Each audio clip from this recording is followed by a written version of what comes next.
Je voulais juste dire que j'avais aucune intention de poster cette vidéo sur YouTube. À la base, je voulais le mettre sur Facebook et sur Instagram, mais la vidéo est trop longue, je le savais pas parce que j'avais jamais posté une longue vidéo sur ces réseaux-là. Donc, je vais le poster sur YouTube. C'est juste que là, je l'ai mis en version verticale. Avoir su, je l'aurais fait en l'horizontale parce que c'est plus beau comme ça. Puis je l'aurais fait avec ma belle caméra 4K. Mais bon, bref, c'est ce que c'est. Voici ma vidéo sur tranche de vie. Qui suis-je? Puis qu'est-ce que je fais ici? Salut!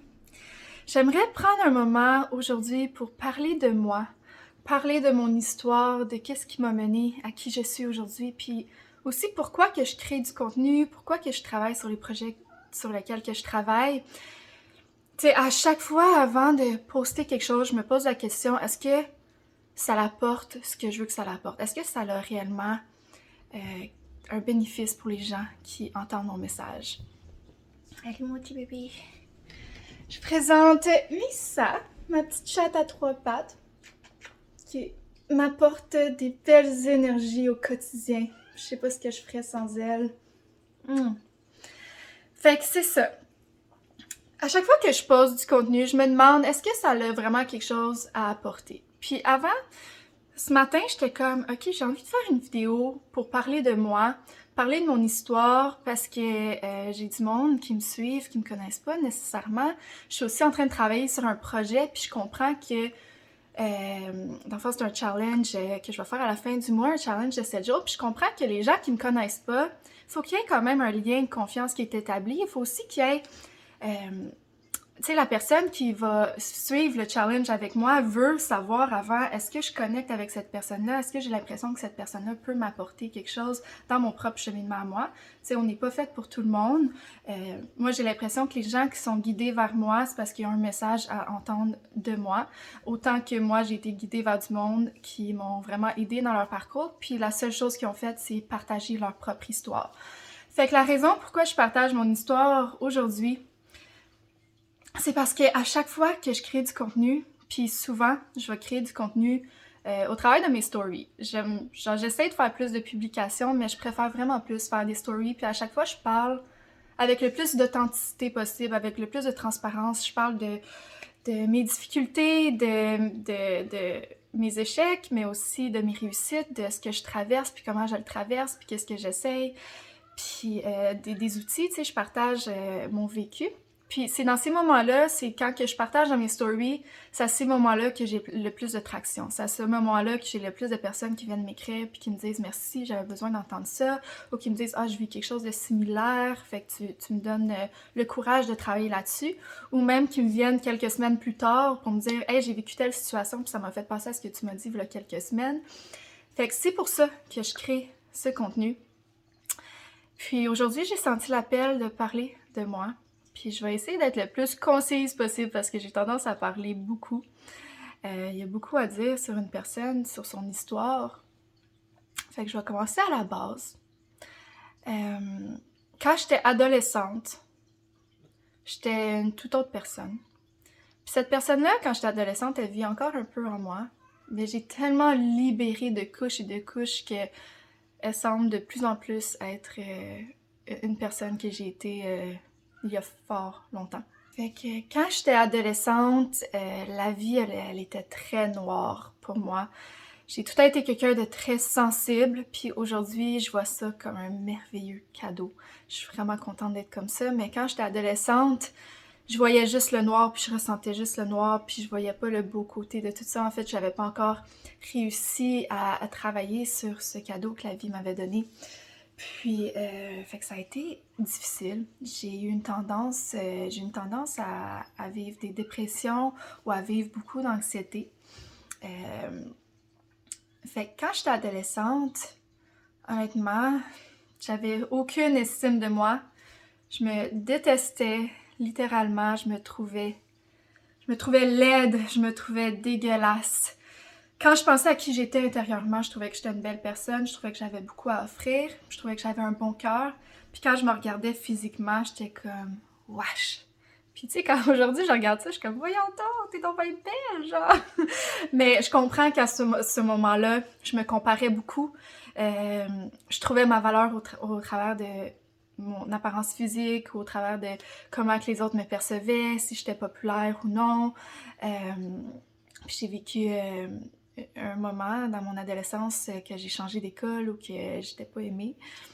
Puis bref, j'ai commencé à consommer. Moi, j'ai vraiment eu une tendance à fuir par la consommation de drogue. J'ai commencé à consommer quand j'avais 12 ans. Ça commençait avec tout, en fait, presque tout, là. Cigarettes, weed, les pilules, le moche, tout ça à 12 ans, là. C'est quand même très jeune.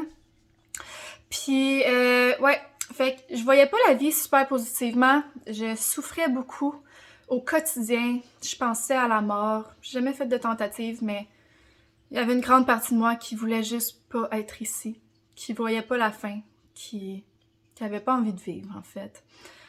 Puis, à 16 ans, j'ai vécu ma première rupture amoureuse, puis ça a été la fin du monde pour moi. Parce qu'en fait, j'avais pas d'amour pour moi-même. Donc, l'amour que quelqu'un d'autre me portait valait pas beaucoup. Fait que quand cette personne-là est partie, j'étais complètement vidée. J'avais comme plus rien. Puis je me suis mis à prendre de la pilule 4 fois par jour. J'étais devenue accro à la pilule.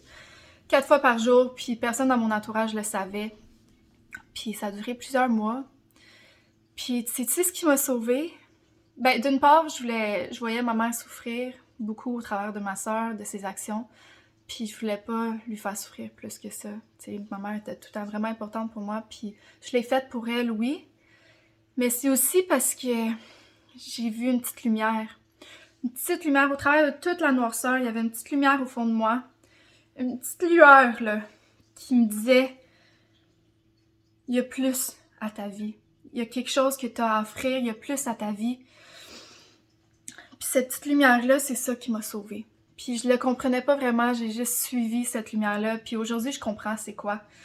Puis je remercie ma lumière intérieure de m'avoir guidée, de m'avoir sortie de cette période de ma vie. Puis je me suis libérée, tu sais, j'ai fait ma détox par moi-même, j'ai pas demandé de l'aide à personne. En fait, j'ai tout un peu géré les choses par moi-même parce que, comme je disais, tu sais, ma sœur, elle avait beaucoup de problèmes, qui, elle les extériorisait beaucoup, puis elle apportait beaucoup de souffrance à ma mère qui nous aime tellement, puis ça a été très difficile pour elle, puis moi, je témoignais de ça, tu sais, ma sœur est plus vieille que moi, je témoignais de ça, puis je voyais ma mère souffrir, je voyais ma sœur souffrir, puis j'étais comme, je veux que les gens arrêtent de souffrir, je voulais pouvoir les aider, mais moi aussi, je souffrais, fait que tu sais, je voulais les aider, mais j'étais même pas capable de m'aider moi-même. Puis je voulais pas apporter plus de souffrance à ma mère, je voyais mes problèmes comme un fardeau.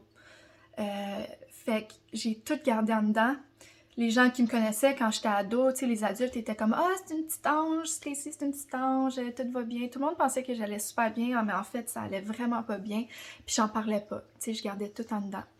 Puis, tu sais, si la moi, adolescente, regarderait moi, en ce moment, qui fait une vidéo, qui parle à cœur ouvert, elle serait vraiment étonnée, puis elle se reconnaîtrait pas, parce que, tu sais, j'ai travaillé à devenir cette personne-là, à parler de moi, à parler de ce que j'ai vécu, de ce que je vis, à m'ouvrir là-dessus. Puis ça a été un des plus beaux cadeaux que j'ai pu m'offrir. Puis un des plus beaux cadeaux que je peux offrir au monde aussi, parce que je réalise que c'est au travers de mes épreuves que je réussis à inspirer d'autres gens. En fait, puis c'est au travers de tes épreuves aussi que tu réussis à inspirer d'autres gens. Fait que je t'invite aussi à toi de t'ouvrir, d'être vrai, d'être authentique. Ça va te permettre de guérir toi, mais aussi de t'aider à guérir les gens autour de toi. Fait que bref, épreuve à 16 ans, je tombe dans la drogue, je m'en sors. Ensuite, j'ai commencé une technique en éducation spécialisée au cégep. Puis ça a été un élément qui a commencé la transformation dans ma vie. Dans un de mes premiers cours, la prof, elle a dit si tu veux être capable d'aider les gens, tu dois être capable de t'aider toi-même. Puis moi, je faisais ce travail-là parce que je voulais aider. Parce que j'ai vu ma soeur souffrir toute sa vie, puis je me sentais impuissante, puis je voulais pouvoir aider les gens. Mais comme je disais tantôt, je n'étais même pas capable encore de m'aider moi-même. Là. Fait que quand la prof, elle a dit ça, pour aider les autres, tu dois être capable de t'aider toi-même, j'ai fait « wow! » J'étais comme « shit, j'ai besoin d'aller en thérapie. » J'ai pas été en thérapie. Finalement, tu sais, pendant mes 3 ans d'études, tout ce que j'ai appris à l'école sur comment aider les autres, je l'ai appliqué sur moi-même. J'ai découvert aussi pendant ces études-là que j'ai une grande capacité d'introspection, j'ai une grande capacité à comprendre les réalités intérieures. J'ai une thérapeute qui vit dans ma tête en tout temps. J'ai été voir une thérapeute une fois dans ma vie, puis c'est pas parce que je crois pas en ça, j'encourage les gens à y aller s'ils en ont besoin. Mais à chaque fois, je me disais, j'ai besoin d'aller voir quelqu'un pour m'aider. Je m'offrais cette aide-là. J'ai comme un personnage en moi qui est une thérapeute qui m'offre cette aide-là. Fait que pendant ces études-là, ma vie a commencé à se transformer. J'ai découvert le développement personnel, je savais pas que ça existait, je savais pas c'était quoi. Puis au travers du développement personnel, j'ai vécu mes premiers moments de pur bonheur. Je me rappelle, à un moment donné, je prenais l'autobus de ville, puis je regardais par la fenêtre, puis j'étais comme « Wow! La vie est donc bien belle! » Puis c'était la première fois que je ressentais ça, un moment de bliss. J'étais comme... Puis à ce moment-là, j'ai fait « Wow, je veux montrer au monde en entier qu'ils sont capables. » Tu sais, si moi, j'avais tellement de souffrance en moi, puis j'ai été capable de me sortir de ça, puis de me sentir bien, je veux montrer au monde en entier qu'eux aussi sont capables de se sentir bien. Je veux leur montrer, parce que si c'était possible pour moi, c'est possible pour eux. Puis là, ça a commencé aussi mon intérêt à vraiment vouloir offrir mes connaissances, offrir mes apprentissages que j'ai eus à d'autres personnes qui ont besoin de recevoir ces apprentissages-là. Je pense que on peut apprendre de tout le monde. Tu sais, moi, autant que je peux apprendre d'un enfant de 10 ans, autant que je peux apprendre de quelqu'un de 70 ans, autant que je peux apprendre de quelqu'un qui habite dans la rue, autant que tu sais, on peut apprendre de tout le monde. Ça aussi, j'ai dû travailler là-dessus parce que souvent, tu sais, il y a le syndrome de l'imposteur où t'es comme, mais c'est quoi que moi j'ai à offrir? Tu sais, de penser que t'as rien à offrir, tu sais, juste de partager ta voix apporte énormément aux gens autour de toi. Puis j'ai commencé à croire en ce pouvoir que j'avais au fil des années. Fait que bref, j'ai fait mes études en éducation spécialisée, puis là, j'ai été passionnée par la psychologie, par le comportement humain, par le conditionnement, tu sais, je commençais à comprendre comment que le cerveau fonctionne, comment que les traumas fonctionnent et tout, puis ça m'a vraiment comme passionnée, puis surtout que je l'appliquais sur moi-même, fait que je voyais le résultat. Donc, par la suite, j'ai travaillé dans un hôpital psychiatrique après mes études, puis c'est ça.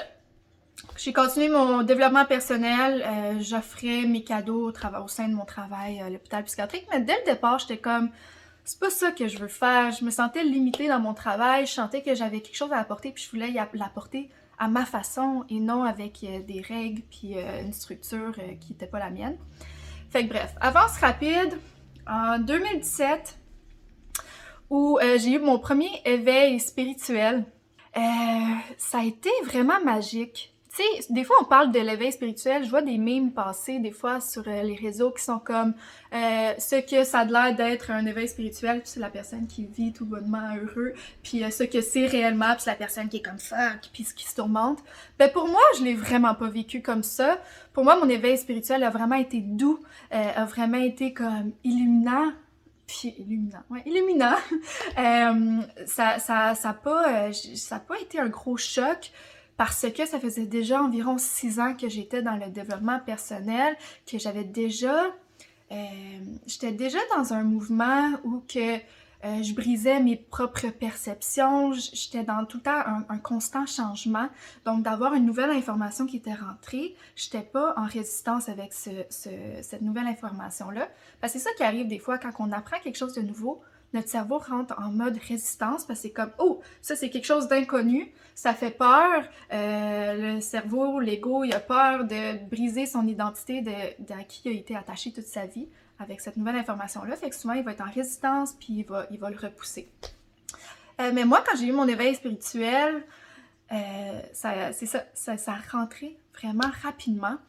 En fait, comment ça s'est passé? Je voyais un gars. En fait, je l'avais juste vu une fois.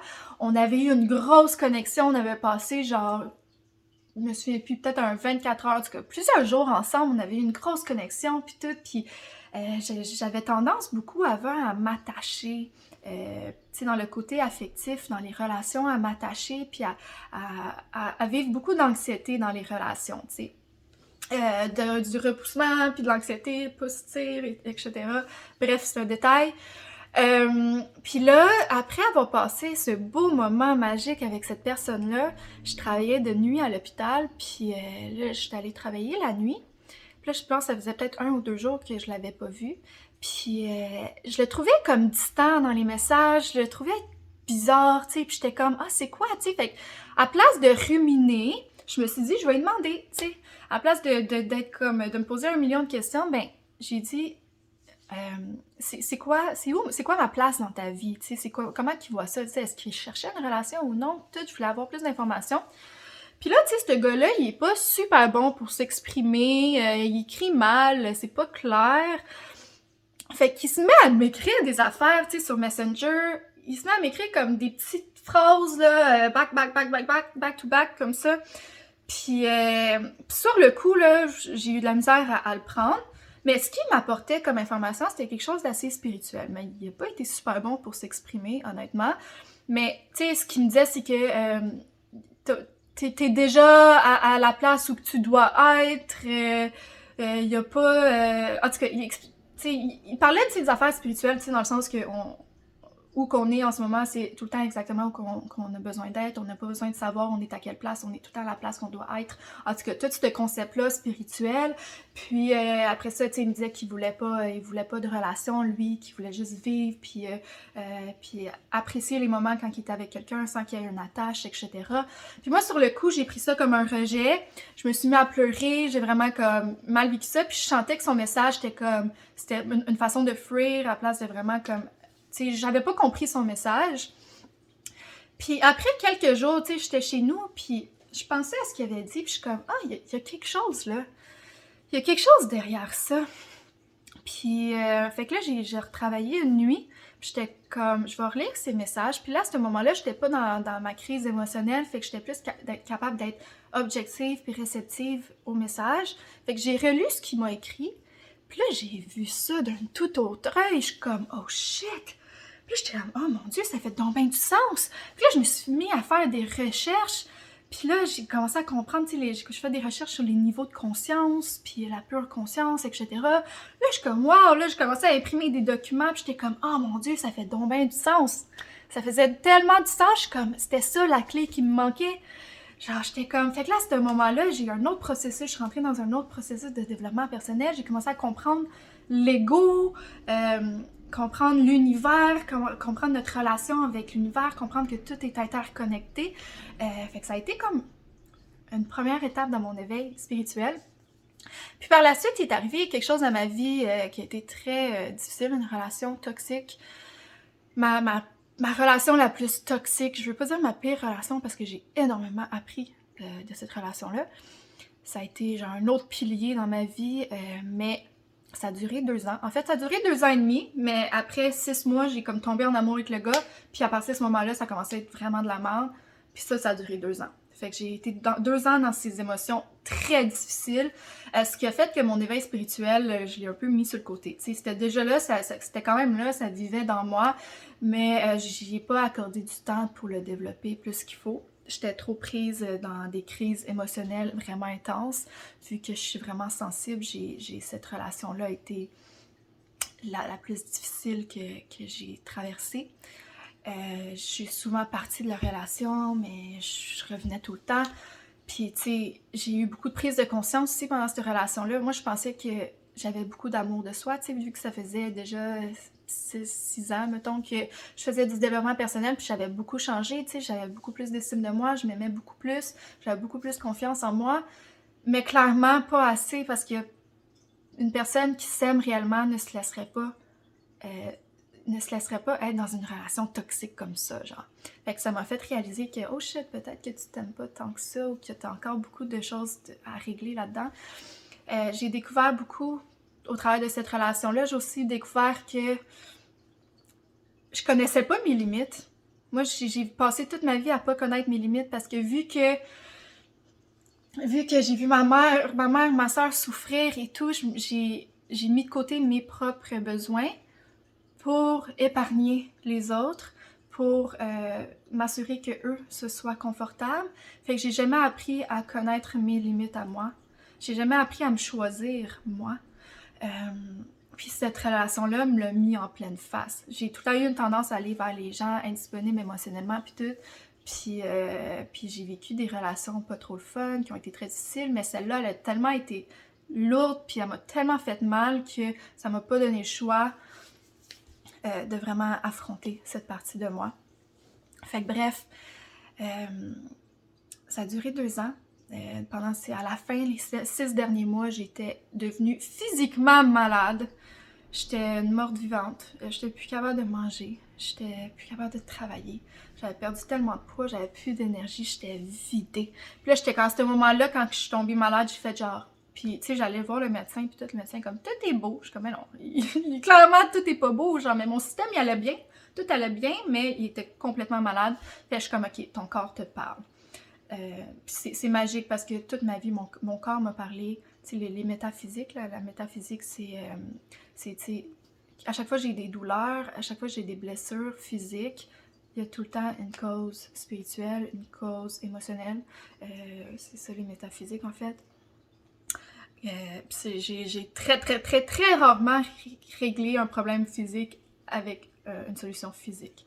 C'est comme, t'es constipé, mange ça, puis c'est réglé. Non, ça a tout le temps une cause émotionnelle dans mon cas.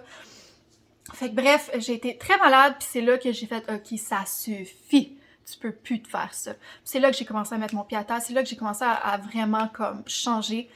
Puis après ça, j'ai fait un souhait. Parce que là, on était en décembre 2019. J'ai fait un souhait. J'ai dit en fait que je voulais pas apporter cette relation-là en 2020. En 2020, je voulais un renouveau. Je voulais recommencer à zéro. Je voulais plus être prise dans cette relation-là. Je voulais qu'il y ait une fin. Puis, il est arrivé, la vie m'a offert un cadeau. Le 31 décembre 2019 à 11h15 du soir, tu sais, dans le fond, le gars avec qui j'étais, j'avais des gros doutes qu'il y avait une autre blonde pendant tout ce temps-là, c'était son ex, puis à chaque fois que je posais des questions là-dessus, il me disait non, non, non, mais moi, tu sais, mon intuition me disait il y a quelque chose, fait que je stalkais cette fille-là obsessivement. Je stalkais cette fille-là, puis elle postait jamais rien là-dessus, fait que j'étais comme Colin. Puis le 31 décembre, à 11h du soir, elle s'est mise à poster toute son année avec ce gars-là, tous leurs moments ensemble, puis il y avait des cœurs, puis des je t'aime. J'étais comme, j'avais ma preuve là. J'avais ma preuve. Enfin, tu sais, en fait, ce qui était difficile dans la relation, c'est que j'avais pas la vérité, puis j'attendais juste d'avoir des preuves, tu sais, d'avoir la vérité. Puis là, à ce moment-là, c'était dans ma face. Puis même quand j'ai vu, je suis comme, oh non, mais c'est peut-être quelque chose d'autre. Je suis comme, non, non, non. Écoute, t'as la preuve dans ta face, là. Fait qu'à ce moment-là, j'ai pu tourner cette page-là. J'ai ressenti une grande libération. Je pouvais enfin respirer. Autant que ça faisait mal de savoir que je m'étais fait mentir pendant toutes ces dernières années-là. Mais fait mentir, manipuler, jouer avec. Autant que j'étais comme enfin, je peux me libérer de ça. Fait que je suis rentrée en 2020, puis en reconstruction. J'étais allée 1 mois à Hawaï en février 2020. Hawaï, si tu as la chance d'y aller, il y a des propriétés de guérison dans l'énergie de la place très, très intense, très grande. Aussitôt que j'ai mis les pieds à Hawaï, je fais genre « wow ». J'ai énormément guéri pendant ce mois-là que j'étais là-bas. J'ai aussi changé complètement mon alimentation. Au niveau, j'ai arrêté de manger des produits animaliers, etc. Ça m'a vraiment beaucoup aidé. Ça a été un bon début de guérison. Fait que je suis revenue ici au Québec le 1er mars. Puis là, je me suis donné comme défi de pas trop travailler, de vraiment prendre du temps pour moi, pour guérir, pour me retrouver parce que, tu sais, à la fin de la relation, j'étais complètement perdue. Je suis comme, je sais que t'existes à quelque part là-dedans, puis mais je me retrouvais plus. Je savais que j'étais là à quelque part, mais je savais juste plus j'étais qui. J'étais perdue raide, là. Perdue raide. Fait que là, j'arrive, puis là, j'étais comme, je veux pas trop travailler, pis tout. Puis genre, je savais que mon pattern, c'était, tu sais, des fois, j'en prenais trop sur mes épaules, je surchargeais trop mon horaire. Fait que là, c'est ça que j'ai fait les 2 premières semaines. Puis après ça, après 2 semaines, mi-mars, on sait tout ce qui est arrivé, mi-mars 2020, pandémie. Je suis forcée à comme annuler tous mes rendez-vous, à travailler moins. Fait que ça a été vraiment un cadeau pour moi. Fait que quand ça s'est passé, je suis comme ah wow, c'est exactement ça que j'avais besoin. D'un break. Un break de la vie là, pour me concentrer sur moi.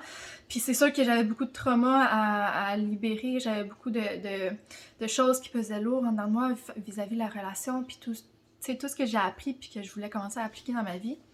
Fait qu'à partir de là, ça a été un cheminement.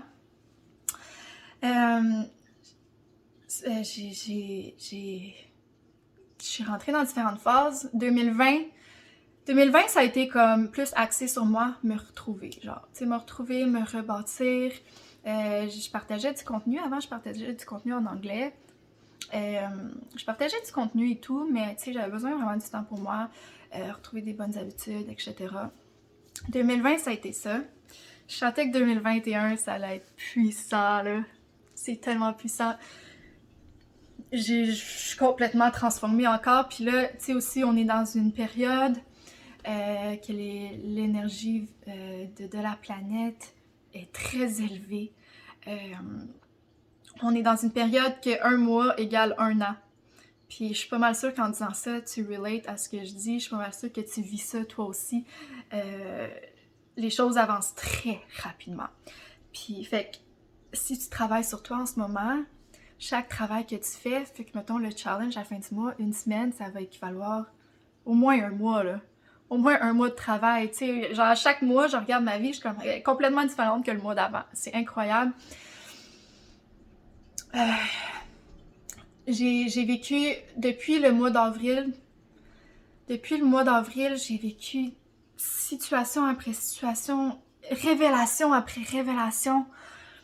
J'ai vécu des grands moments. En fait, en avril, j'ai été à ma première retraite. Une retraite en personne, une retraite spirituelle. C'était la première fois que je trouvais ma famille. Que c'était wow. C'était la première fois que je trouvais un groupe de personnes avec qui je me sentais à ma place. Avec qui j'avais pas besoin de faire semblant d'être ci ou d'être ça, que j'étais juste moi, puis avec moi, c'était suffisant.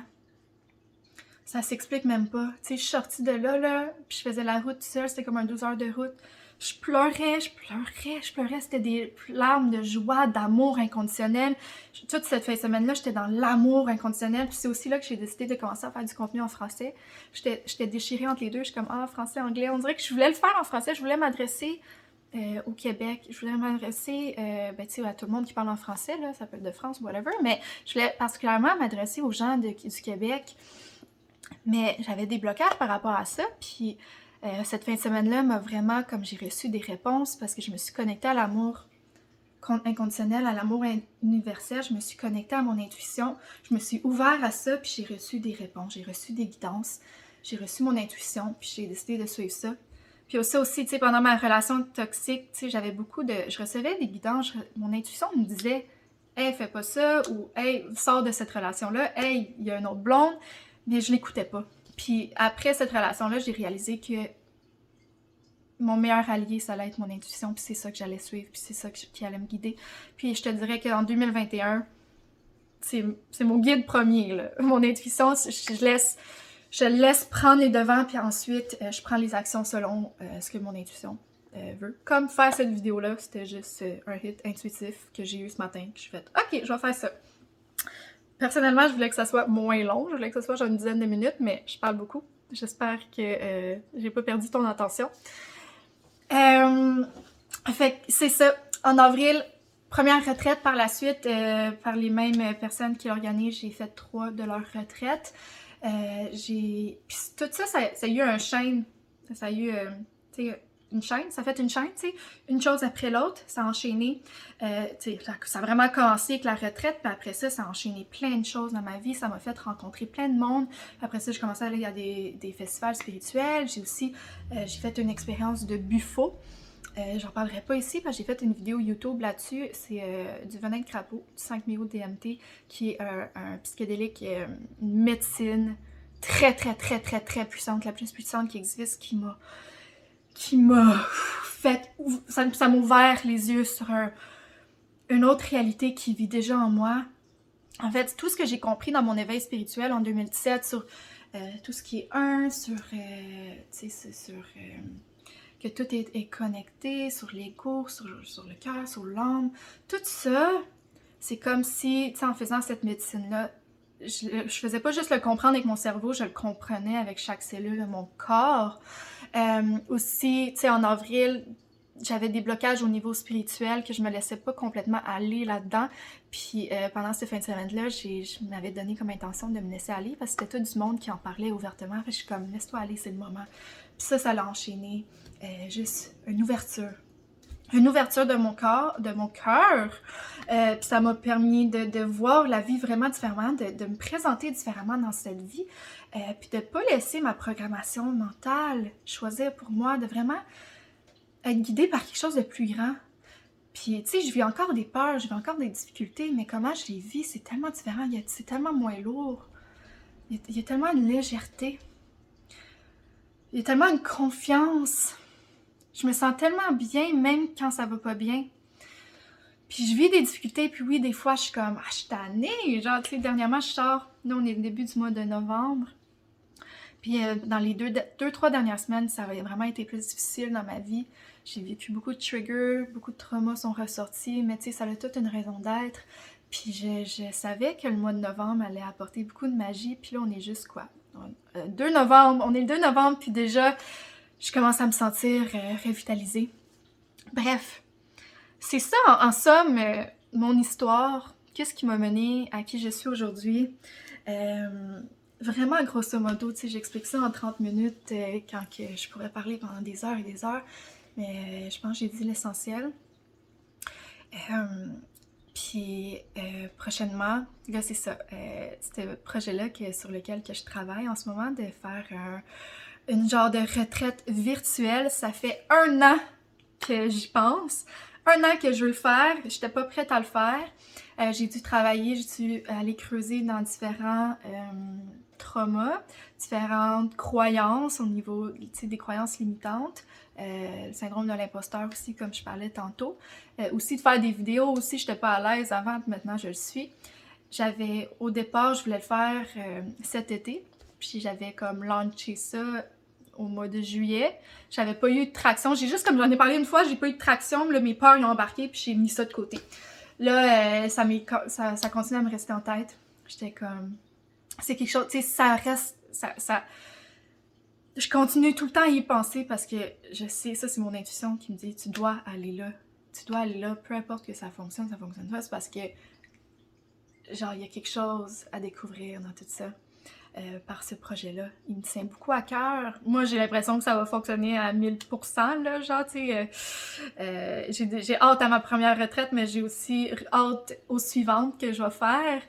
Ça m'appelle énormément. J'ai tout le temps voulu partager. J'ai tout le temps voulu partager mes outils, partager mes apprentissages.